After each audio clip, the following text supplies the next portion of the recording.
Big boss season 9లో మూడో పొజిషన్లో ఉండి అందరి మనసుల్ని లాక్కున్న డిమాండ్ పవన్ గారు ఇప్పుడు మనతో పాటు ఉన్నారు. వారితో మాట్లాడదాం. నమస్తే అండి. నమస్తే ఫస్ట్ అండి. Of all congratulations. Thank you so ఎలా మచ్. అనిపిస్తుంది? సెలబ్రేషన్స్ ఎలా జరుగుతున్నాయి? చాలా హ్యాపీగా ఉంది. ఇంట్లో వాళ్ళందరూ ఫేసెస్ గ్లోయింగ్ అయిపోతున్నాయి. చాలా ప్రౌడ్గా ఉంది. అండ్ బిగ్ బాస్కి మనస్ఫూర్తిగా ధన్యవాదాలు చెప్పుకుంటున్నాను. ఇంట్లో వాళ్ళ ఫేసెస్ గ్లోయింగ్ గా ఉన్నాయి, మీది ఎలా ఉంది చెప్పండి.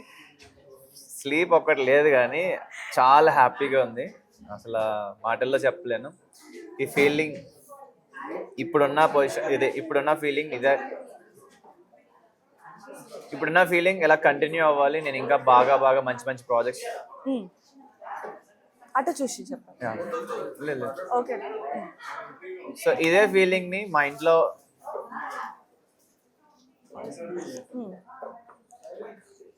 వాళ్ళ ఫేసెస్ ఇలానే చూడాలనుకుంటున్నా. ఇంకా ఫర్దర్గా కూడా నేను ఇంకా మంచి మంచి ప్రాజెక్ట్స్ చేస్తూ ఆడియన్స్ అందరికీ కనిపిస్తూ వాళ్ళందరి లవ్ నాకు కావాలి.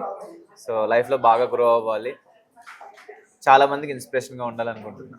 అగ్ని పరీక్షతోనే మీరు చాలా మంది ఫేవరెట్ పర్సన్ అయిపోయారు. అండ్ శ్రీముఖి వచ్చి మీ చీక్స్ ని పట్టుకోవడం ఇదంతా ఎలా అనిపించింది అసలు? అంటే ఫస్ట్ ఆఫ్ ఆల్ కొంచెం బ్లషింగ్ అయ్యాను ఆ టైంలో, బట్ చాలా హ్యాపీగా ఉండే.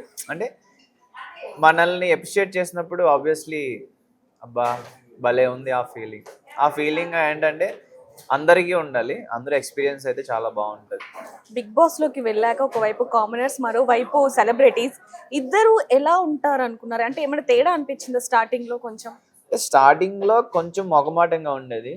అంటే వీళ్ళు మనతో కలుస్తారా కలవరా ఏంట్రా బాబు అని. బట్ 1 వీక్ అంతా సార్ట్. యాక్చువల్లీ ఫస్ట్ వీక్ కొంచెం టిపికల్ ఉండే, తర్వాత నుంచి నార్మల్. ఓకే, అందరితో బాగానే ఉన్నారు, నాతో అయితే అందరూ బాగానే ఉన్నారు. సో వర్కౌట్ అవుతుంది అనిపించింది. బిగ్ బాస్ అనేది ఒక డిఫరెంట్ వరల్డ్. ఫోన్ ఉండదు, రిలేటివ్స్ ఉండరు, మనకు నచ్చినట్టు మనం ఉండలేము. ఎందుకంటే మొత్తం మన చుట్టూ ఒక కెమెరాస్ ఉంటూ ఉంటాయి. సో ఎలా అనిపించింది మీకు కెమెరా వరల్డ్ లో బతకటం? బిగ్ బాస్ ఫోన్ లేకుండా నెక్స్ట్ అంటే మనల్ని బిజీ ఉంచేస్తారు బిగ్ బాస్. మనకి టైంకి ఫుడ్, నెక్స్ట్ వచ్చేసి టాస్క్లు అవి ఇస్తూ ఉంటారు. సో బిజీ అయిపోతాం అన్నమాట, ఇన్వాల్వ్ అయిపోతాం. మొబైల్ స్టార్టింగ్లో కొంచెం గుర్తొస్తుంది కానీ తర్వాత అసలు మొబైలే గుర్తురాదు. ఈ వీక్ ఎవరు వెళ్తారు, నెక్స్ట్ రేపు ఏం టాస్క్ జరుగుతుంది, బయట ఏం కొడుతున్నారు, నెక్స్ట్ ఎవరిని తిడతారు, హోస్టారు, ఇవే నడుస్తాయి అన్నమాట. సో బయట ప్రపంచంతో సంబంధం ఉండదు. But of course family sick అయితే ఉంటారు, హోమ్ సిక్ అవుతారు. బట్ చాలా బాగుంటుంది, వెరీ గ్రేట్ ఎక్స్పీరియన్స్ అన్నమాట. ఫోన్ లేకుండా ఉండటం ఓకే, కానీ నిద్ర లేకుండా ఉండటం అది ఎలా సాధ్యం అసలు? అంటే మనతో పాటు అందరూ ఉంటారు కదా, కొంచెం కష్టంగానే ఉంటుంది. బట్ గుంపులో గోవింద అన్నట్టు అందరూ చేస్తున్నారు, నేను ఎందుకు చేయలేను, నేను చేయగలను అనే ఫైటింగ్ స్పిరిట్ కూడా వస్తుంది. బిగ్ బాస్ కి వెళ్ళి డిమాండ్ పవన్ ఏం నేర్చుకున్నాడు అంటే వంట నేర్చుకున్నాడు అని చెప్పచ్చా? ఫస్ట్ థింగ్ వంట నేర్చుకున్నాడు, న్యూ డిషెస్ నేర్చుకున్నాడు. ఏం నేర్చుకున్నారు? నేను కొరియండర్ బ్రింజాల్, కొత్తిమీర గుత్తొంకాయ ఉండే అనమాట. అది చాలా బాగా వచ్చింది. నెక్స్ట్ అంటే బయట చూసి అక్కడ ఎక్స్పెరిమెంట్స్ చేసి బాగా వర్కౌట్ అయినాయి. ఈవెన్ వంకాయ ఆమ్లెట్ అంటే నేను ఎప్పుడో ఒక రీల్లో చూసాను, అది ట్రై చేసి అది బాగా వచ్చింది.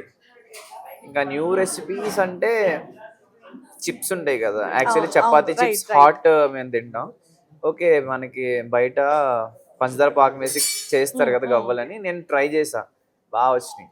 సో వంట నేర్చుకున్నారని చెప్పొచ్చు. అండ్ మెయిన్ గా అంతమంది కొత్త పర్సన్స్ తో మూవ్ ఆన్ అవ్వడం అంటే కొంచెం భయం వేస్తుంది, ఎవరు ఎలా ఉన్నారో తెలియదు. మన ఫ్రెండ్స్ అంటే చిన్నప్పటి నుంచి ఓకే, రిలేటివ్స్ ఓకే, కానీ అంతమందిలో ఒక్కరిగా ఉండడం కొంచెం భయం వేస్తూ ఉంటుంది. సో ఫస్ట్ ఎక్కడైనా మిస్కమ్యూనికేషన్ అవ్వటం కానీ ఏమన్నా జరిగింది ఎవరితో అయినా? ఫస్ట్ నుంచి అసలు ఎవరితో మిస్కమ్యూనికేషన్ అయితే జరగలేదు. జరిగిందల్లా ఒక్కటే, కళ్యాణ్ది. నేను ఎప్పుడైతే కెప్టెన్సీ టాస్క్లో అని తీసేసానో, నేను గేమే ఆడా, ఎందుకంటే మనం ఒకరికే సపోర్ట్ చేయగలం. బట్ అది గేమ్లా కాకుండా ఫ్రెండ్ని సపోర్ట్ చేయకుండా అని అన్నట్టు వెళ్ళింది. గేమ్ పరంగా చూస్తే తర్వాత టాస్క్లో అందరూ చేసింది, నేను చేసింది అందరూ చేశారు. బట్ ఇది స్టార్టింగ్లో నేను చేసేటప్పటికి నన్ను కొంచెం బయటికి బ్యాట్కి వెళ్ళడం, అంటే ఈవెన్ హోస్ట్ సార్ మాట్లాడడం, ఆది గారు వచ్చి కూడా కరేపోకలు అనడం. బట్ నేను దాని గురించి అంత పట్టించుకోవాల, తర్వాతైనా వాళ్ళే అర్థం చేసుకుంటారులే అని అనుకున్నా, అంతే, అదొక్కటే. అన్ని డేస్ ఓకే, కానీ నామినేట్ చేసేటప్పుడు మాత్రం ఒక్కరిలో ఒక టెన్షన్ అనేది స్టార్ట్ అవుతుంది. ఎవరు ఏం చెప్పి నామినేట్ చేస్తారో తెలీదు. సో అప్పుడు ఏమన్నా భయం వేసిందా? ఆహా! అంటే మనం ఏ తప్పు చేయనప్పుడు మనకు ఫస్ట్ ఆఫ్ ఆల్ భయమేయదు. నామినేషన్స్ భయమేది కానీ అసలు మనకు ఓట్లు పడతాయా? మనం నచ్చామా? మనం ఇక్కడ చేసిన దాంట్లో ఏం చూపించారో తెలీదు. ఈ వీక్ సస్టైన్ అవుతామా లేదా అన్న భయం ఉంటది. సో మీరు బిగ్ బాస్కి సెలెక్ట్ అయ్యారు అన్నప్పుడు ఫస్ట్ ఎవరి నుంచి రెస్పాన్స్ వచ్చింది? అంటే ఇండస్ట్రీ నుంచి ఇలా ఆడండి, అలా ఆడండి ఏమని ఎవరైనా ఏమైనా చెప్పారు? ఇండస్ట్రీ నుంచి రాలేదు కానీ నేను రాగానే మా ఇంట్లో మా ఫ్యామిలీ మెంబర్స్కి షేర్ చేసుకున్నా. వాళ్ళ ఫస్ట్ అయితే ఫ్యామిలీ మెంబర్స్తో షేర్ చేసుకున్నా. ఎందుకు అడుగుతున్నాను అంటే మీరు అక్కడికి వెళ్ళాక అసలు వాళ్ళందరితో కలిసిపోయి, అంటే ముందు నుంచే బిగ్ బాస్ ఎలా ఉంటుందో ఐడియా ఉంది, లేకపోతే ఇలా చెప్పినట్టుగా కొంచెం గేమ్స్ విషయంలో కావచ్చు అందరితో బిహేవ్ చేసే అదంతా కూడా మనం చూసాం. కాబట్టి మెయిన్ మీ ఫ్రెండ్ గురించి రీతు అండ్ మీ ఇద్దరు బాండ్ గురించి మా అందరికి కూడా తెలుసు. కానీ అందులో హౌస్ మేట్సే కొంచెం తప్పుగా అర్థం చేసుకోవడం అనేది కొంచెం మీరు కూడా చాలాసార్లు బాధపడ్డారు. సో వాళ్ళకి ఏం చెప్తారు? అంటే మన ఫ్యామిలీ బయట అంటే మన ఫ్యామిలీ ఉంటారు. మనకి ఏ బాధ వచ్చినా ఏ హ్యాపీనెస్ వచ్చినా వెంటనే వాళ్ళ దగ్గరికి వెళ్ళిపోయి మనం వాళ్ళని పట్టుకుని ఏడుస్తాం, లేకపోతే వాళ్ళకి షేర్ చేసుకుంటూ అంతా చేస్తాం. అక్కడ మన ఫ్యామిలీ ఏంటంటే అక్కడ ఉన్న హౌస్ మేట్స్లో ఎవరి దగ్గర అయితే మీరు కంఫర్టబుల్ ఫీల్ అవుతారో వాళ్ళే. సో నాకు అక్కడ నా బిగ్గెస్ట్ సపోర్ట్, నా గురించి ఎప్పుడు స్టాండ్ తీసుకుంది అంటే నా గురించి వెల్ విషర్గా నేను గెలవాలి అని నా గురించి ప్రే చేసింది రీతు. సో నాకు కంఫర్టబుల్ అనిపించింది, ఈవెన్ తనకు కూడా నేను కంఫర్టబుల్ అనిపించాను. సో అట్లా మేము ఉన్నాం అన్నమాట. అంటే ఎట్లా అంటే ఇప్పుడు మన బెస్ట్ ఫ్రెండ్స్ని మనం బాగా పట్టించుకుంటాం, అండ్ మన ఫ్యామిలీ మెంబర్లా అనుకున్నప్పుడు కూడా బాగా పట్టించుకుంటాం. సో మేమేమి రాంగ్గా అయితే ఎప్పుడు లేము. ఈవెన్ మాలాగే ఇప్పుడు అక్కడ మేలు ఫీమేల్ అన్నారు కానీ సుమన్ అన్న బర్నీ గారు ఎలా ఉన్నారు, నేను రీతాలే ఉన్నా. ఈవెన్ తనుజ కళ్యాణ్ కూడా లాస్ట్ 2 weeks చూసుకుంటే కళ్యాణేడి ఓకే. సో మీకు ఒక బాండ్ ఫామ్ అయినప్పుడు ఆ హౌస్లో ఇంకెవ్వరు లేరు మీకు వాళ్ళే అన్నప్పుడు ఆబ్వియస్లీ అందరూ అట్లనే ఉంటారు. అంటే మీరు చాలా మంది విమెన్స్తో చాలా రెస్పెక్ట్గా మాట్లాడతారు, కానీ కొన్ని విషయాలలో రీతితో బిహేవ్ చేసింది మీరు కూడా చూడొచ్చు. ఆ తర్వాత ఏమైనా రియలైజ్ అయ్యారా? 100% రియలైజ్ అంటే అసలు నేను ఇలాంటి పనులే చేయను. అంటే తన కూడా నన్ను సరదాగా జోవియల్నెస్ నన్ను కూడా సరదాగా తోయడం లేకపోతే ఇలా అందం అది ఉండేటప్పటికి అంటే నా బెస్ట్ ఫ్రెండే కదా, అది కూడా నేను తను వెళ్ళిపోతుంది వినట్లేదు ఏంటి అని నేను చిన్నగానే పుష్ చేశాను. బట్ నా ఎక్స్ప్రెషన్ బ్యాడ్ ఉంది, వాట్ ఎవర్ అలా కూడా చేయకుండా ఉండాల్సింది. సో దాని గురించి బ్యాడ్ ఫీల్ అయ్యాను, ఎందుకంటే మా ఫ్యామిలీ మెంబర్స్కి బ్యాడ్ నేము అండ్ ఆ షోకి కూడా బ్యాడ్గా. అంటే ఎవరైనా సరే చిన్న చిన్న మిస్టేక్స్ చేస్తూ ఉంటాం, అది అన్ఎక్స్పెక్టెడ్గా అయిపోతుంది కాబట్టి ఎవరు ఏం చేయలేము. సో మీకు కూడా ఆ రోజు అన్ఎక్స్పెక్టెడ్ ఆ తర్వాత నుంచి కూడా మీ బిహేవియర్ అసలు ఇంకా స్ట్రాంగ్గా ఉంది. సో ఎలా అనిపించింది ఆ తర్వాత నుంచి? I was happy. అంటే జరిగింది ఏదో జరిగింది, గుడ్ ఆర్ బ్యాడ్ జరిగింది. దానివల్ల నెక్స్ట్ నుంచి ఎంత మన ఫ్రెండ్స్ అయినా సరే పట్టుకొని ఆపకూడదు. టాస్క్ల విషయంలో డిమార్ట్ పవన్ చాలా స్ట్రాంగ్గా ఉంటారు, కానీ కేవలం రీతు వల్లనే కొంచెం బ్యాక్ స్టెప్ వేశారు అనేది మనం నాగ్ సార్ చెప్పడం విన్నాము అండ్ హౌస్ మేట్స్ కూడా విన్నారు. సో మీకు ఎప్పుడైనా అలా అనిపించిందా? అట్లా ఏం అనిపించలేదు, నా యాక్షన్సే నా థాట్సే. రీతు వచ్చి నన్ను ఏం ఆపేయలేదు కదా.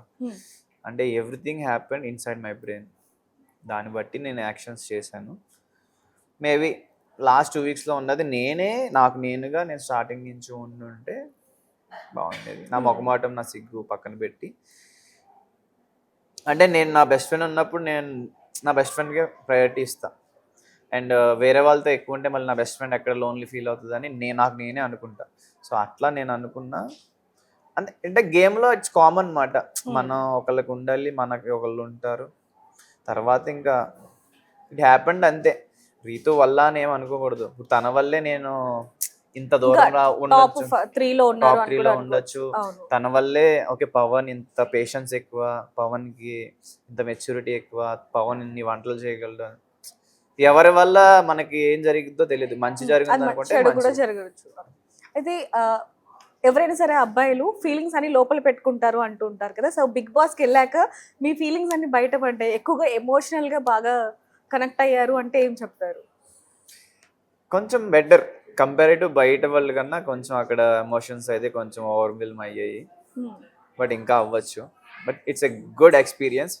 నేను ఇన్ని ఎమోషన్స్ ఎక్స్పీరియన్స్ అవుతాను అని అనుకోలేదు అనమాట. బయట మనకి ఇన్నేం లేవు మీ ఏవి చూసిన తర్వాత ఏమనిపించింది? ఆల్రెడీ మేము చూసాము మీ ఫీలింగ్స్. అసలు. సో అసలు ఏవి ఎలా ఉందో చెప్పండి.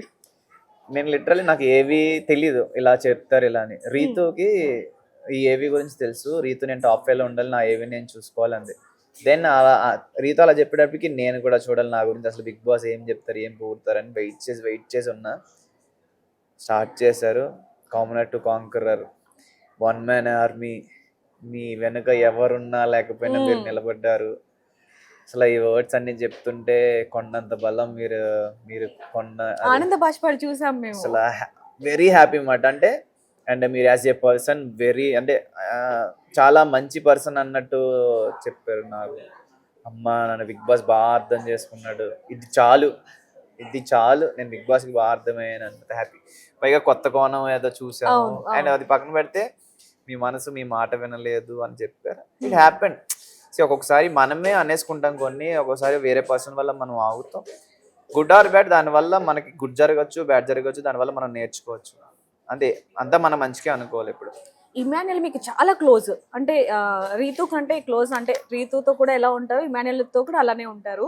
నామినేట్ చేసేటప్పుడు ఎందుకు అంత బాధ అనిపించింది? అంటే ఆయన చేసినవే మీరు చెప్తున్నారు కాబట్టి ఎందుకు అంత ఎమోషనల్ అంటే నా ఈవెన్ రీతుని చేసినప్పుడు కూడా నేను బాధపడ్డాను. అవును. సో మనం ఎమోషనల్లీ ఒకళ్ళతో కనెక్ట్ అయినప్పుడు ఆ బాధ ఆటోమేటిక్గా వచ్చేసింది. నేను యాక్చువల్లీ నవ్వుతూ ఉన్నా, ఇమాన్యుయల్ అన్న చేసినప్పుడు నవ్వుతూ వెళ్ళగానే నాకు తెలియకుండా ఏడుపు వచ్చింది. ఓకే, అంటే మనకు తెలియకుండా కనెక్ట్ అవుతాం. నేను యాక్చువల్లీ ఫస్ట్ వీక్ సెకండ్ వీక్తో నేను చాలా ఏడ్చామాట ఒక కంటెస్టెంట్ వల్ల. అప్పుడు ఇమాన్యుయల్ కూడా చెప్పొచ్చు కదా, ఇమాన్యుయల్ అన్న నన్ను దగ్గరికి తీసుకొని నీకు నేను ఉండరా, నువ్వు నా తమ్ముడివి అని చెప్పి నన్ను చాలా కేర్ చేసాడు. కనెక్ట్ అయిపోయా. అండ్ అన్న బాగా మాట్లాడతాడు. హౌస్లో ఎవరు బాధపడినా ఆ బాధ నుంచి అంటే బాధలో ఉన్నప్పుడు ఎవరి మాటలు వింటే మనకు ప్లస్ అవుతుంది అండ్ ఎవరితో కనెక్ట్ అవుతుంది అంటే ఇమాన్యుయల్ అన్న బాగా మాట్లాడతాడు అనమాట, మోటివేట్ చేస్తాడు. అది కాకుండా తన గేమ్ కూడా బాగా నచ్చేది, తను నవ్వించే విధానం, చాలా జోవియల్ ఉంటాడు, బాగా ఆడతాడు, అన్ని టైటిల్స్ వచ్చినాయి. అండ్ ఇమాన్యుయల్ అన్న ఏడ్స్తే నాకు ఏడుపు వస్తుంది, ఎందుకో తెలియదు. అంటే కొంతమంది ద వే వాళ్ళు స్టోరీ చెప్పే విధానం మనకి డైరెక్ట్ మైండ్లోకి కానీ హార్ట్లోకి కానీ వెళ్తాయి. సో అట్లా నేను ఇమాన్యుయల్ అని కనెక్ట్ అయిపోయాను. తెలియకుండానే నేను ఏడ్చేసాను, ఫస్ట్ టైం ఏడ్చాను. అంతే. టాప్ 2లో ఉంటారని మేము అందరం కూడా అనుకున్నాం, ఎందుకంటే మీరు ఆడే టాస్క్లు కావచ్చు, లేకపోతే మాట్లాడే విధానం, ఇవన్నీ కూడా అక్కడ జెన్యున్ గా ఉన్నారు చాలా వరకు. కానీ అలాంటిది 15 lakhs తీసుకొని వచ్చేయడం అనేది ఎలా అనిపించింది మీకు? అంటే కొన్ని టైమ్స్లో నేను స్టాండ్ తీసుకోలేదు. అండ్ ఆపర్చునిటీ కూడా కెప్టెన్సీ ఇప్పుడు మనకి గేమ్స్లో అయినా లేకపోతే కంటెండర్గా అయినా ఛాన్సెస్ వస్తేనే మన పర్సనాలిటీ తెలుస్తుంది. అంటే మన గురించి ఎవరు నుంచున్నారు, ఎవరు తీసేస్తున్నారో మనం వాళ్ళని బ్రతిమలాడతాం లేదా ఆర్గ్యుమెంట్ చేస్తాం అన్నమాట. సో ఆ స్కోప్ నాకు రాలా. సెకండ్ థింగ్, కొన్నిసార్లు రీతు విషయంలో నేను స్టాండ్ తీసుకోలేదని నాకు అనిపించింది. అంటే అక్కడ ఉన్న వాళ్ళందరినీ మన అని అనుకున్నా. సో నేను వాళ్ళు చెప్పిన దాన్ని గట్టిగా కూర్చి అలా అనకూడదు, ఏం మాట్లాడుతున్నారు ఇలా అనేటప్పటికి వాళ్ళు చాలా బాధపడతారేమో, లేదా బయట ఆడియన్స్ అందరూ కూడా వీళ్ళని నెగిటివ్గా తీసుకుంటారేమో. బేసికల్లీ అక్కడ వచ్చిన వాళ్ళు అందరూ మంచి వాళ్ళు, అంత బ్యాడ్ పర్సన్స్ ఎవరు లేరు. సో అంత బ్యాడ్ ఉంటే అప్పుడు నేను గట్టిగా నుంచుంటా. అంత బ్యాడ్ కాదని నాకు తెలిసినప్పుడు నేను ఎందుకు పాయింట్ చేసి వాళ్ళని హైలైట్ చేసి వాళ్ళని బ్యాడ్ చేయాలి? నాకు అలా ఇష్టం ఉండదు అనమాట. ఆ పర్సన్ మనకు అర్థమైనప్పుడు మనం బ్యాడ్ చేయకూడదు. ఇమాన్యుయల్ గేమ్ చాలా బాగా ఆడతాడు, అందరినీ మోటివేట్ చేస్తారని చెప్పి మీరు టాప్ 2లో లేకపోతే అతనే విన్నర్ అవుతారు అని చెప్పి అందరం అనుకున్నాం. అవ్వలేదు అంటే ఎందుకు అనుకుంటున్నారు? అంటే కొంచెం ఇమాన్యుయల్కి అన్యాయం జరిగింది అని ఫ్యాన్స్ కూడా కొంచెం డిసప్పాయింట్లో ఉన్నారు. అంటే నేను ఈవెన్ జస్ట్ నేను అవుట్ అయిన తర్వాత ఈవెన్ ఇమాన్యుయల్ అన్న చాలా బాధపడ్డాడు, నేను అన్న గురించి చాలా బాధపడ్డాను. టాప్ 5లో డిజర్వింగ్ పీపులే ఉన్నారు. ఎవరికి నచ్చుతారు, ఎలా నచ్చుతారు అని తెలియదు. అండ్ నచ్చినా ఓటేస్తారని కూడా చెప్పలేం. మేబీ పిఆర్ వల్ల అని కొంతమంది అంటారు, పిఆర్ లేకపోవడం వల్ల అని అంటారు, లేదంటే ఇంకా ఎవరికి ఎందుకు కరెక్ట్ ఓటేస్తారో తెలియదు. చాలా మటుకు ఫేక్ ఓట్స్ పడ్డాయి, లేకపోతే కొంచెం ఓట్స్ విషయంలో అటు ఇటు అయింది అంటూ, అంటే సుమన్ గారి విషయంలో అవ్వచ్చు, మీ విషయంలో, బన్నీ గారి విషయంలో, కొంతమంది కంటెస్టెంట్స్ విషయంలో, స్ట్రాంగ్ పర్సన్స్ మీరు అందరూ కూడా, అలాంటిది సడన్ గా ఇలా వచ్చేయడం అనేది కొంచెం బాధ ఉంది. ఏమంటారు దాని గురించి? 100% మనం కొంచెం బాధపడి మూవ్ ఆన్ అవ్వాలి, అంతకుమించి ఏం చేయలేం. అది ఎందుకయిందో అయ్యింది, బట్ జనాల్లో అయితే ఇంపాక్ట్ అయితే ఉంది. యాజ్ ఏ పర్సన్గా అండ్ బెస్ట్ ఎంటర్టైనర్గా ఇమాన్యుల్ అన్న అయితే అందరికీ నచ్చాడు. బాధ ఉంటుంది, బట్ చూస్తున్న ఆడియన్స్ అందరూ కూడా ఇమాన్యుల్ అన్నని బాగా మెచ్చుకొని ఇంకా ఇంకా ఇమాన్యుల్ అన్ని చూడాలనుకుంటారు. అన్నకి మంచి మంచి ప్రాజెక్ట్స్ కానీ ఏదైనా మంచి ప్రాజెక్ట్ పడి ఇంకా పై పొజిషన్కి వెళ్తాడని మనస్ఫూర్తిగా కోరుకుంటున్నాను. కళ్యాణ్ పడాల గారు విన్నర్ అయ్యారు. సో ఆయన గురించి చివరిగా ఏం చెప్తారు? టైటిల్ కొట్టావు, లైఫ్లో ఇంకా బాగా గ్రో అవ్వాలని మనస్ఫూర్తిగా కోరుకుంటున్నా. నువ్వు దేని గురించి అయితే వచ్చావో, ఏదైతే సాధించాలనుకుంటున్నావో అది మర్చిపోకు. All the best. చివరిగా బిగ్ బాస్ అనేది కామనర్స్కి ఒక లైఫ్ ఇచ్చింది అంటే ఏం చెప్తారు? 100%, 1000%. వాళ్ళు అవ్వడం వల్ల నేను ఇప్పుడు ఇక్కడ కూర్చున్నాను, మీతో ఇంటర్వ్యూ చేస్తున్నాను. ఈ ఆడియన్స్ అందరూ నాకు ఇంత ప్రేమనిస్తున్నారు. ఆపర్చునిటీ లేకపోతే మనం ఏం చేయలేం. Thank you so much Bigg boss.